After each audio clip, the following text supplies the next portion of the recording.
Start. बीते 2-3 दिनों में परीक्षाओं और विशेष रूप से मेडिकल कॉलेजों में प्रवेश परीक्षा नीट के पेपर लीक होने के मामले में केंद्र सरकार ने जो अनेक कदम उठाए उनसे यह कहना कठिन है कि कॉकरोच जनता पार्टी और विपक्षी दल संतुष्ट होंगे, क्योंकि वे शिक्षा मंत्री धर्मेंद्र प्रधान के त्यागपत्र पर अड़े हैं। इसमें संदेह है कि सरकार इस मांग पर सहमत होगी, लेकिन उसे यह तो सुनिश्चित करना ही चाहिए कि परीक्षाओं में पेपर लीक की समस्या का वास्तव में समाधान हो।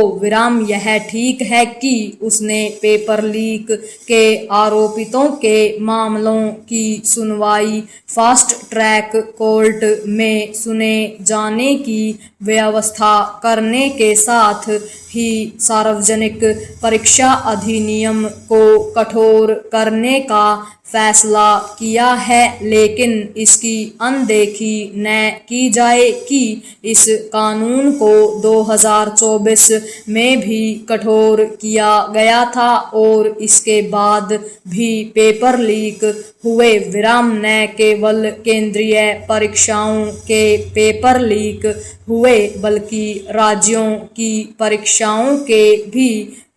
स्पष्ट है कि कानूनों को कठोर करने मात्र से समस्या का समाधान होना तब तक कठिन है जब तक दोषियों को समय रहते सख्त सजा नहीं मिलती।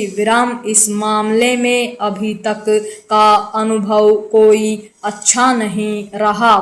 गिनती के मामले में ही पेपर लीक के दोषियों को दंड का भागीदार बनाया जा सका है, क्योंकि जांच एजेंसियों और अदालतों के तौर तरीके में कोई ठोस बदलाव नहीं हुए। यह एक तथ्य है कि सीबीआई 2024 के नीट पेपर लीक मामले के मुख्य अभियुक्त के खिलाफ पुख्ता प्रमाण नहीं जुटा सकी। पैरा यह समझा जाए कि पेपर लीक संबंधी कानून को कठोर करने के साथ ही ऐसी व्यवस्था बनाने की भी आवश्यकता है जिससे किसी परीक्षा में सेंध ही न लग सके। इसके लिए एनटीए और परीक्षाएं आयोजित संचालित कराने वाली ऐसी ही अन्य संस्थाओं के कामकाज को भी सुधारना होगा। यह एक विडंबना ही है कि एनटीए का गठन केंद्रीय परीक्षाओं को सही तरह से कराने के लिए ही किया गया था, लेकिन यह संस्था अपेक्षाओं पर खरी नहीं उतरी।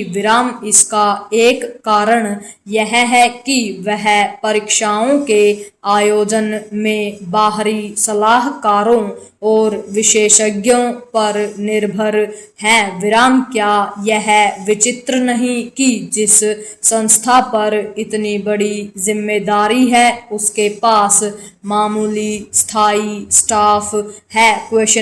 हमें इस सच का भी सामना करना होगा कि कुछ मामलों में शिक्षक ही पेपर लीक में लिप्त पाए गए। नीट के पेपर भी शिक्षकों ने लीक कराए। यह नैतिक पतन का शर्मनाक उदाहरण है।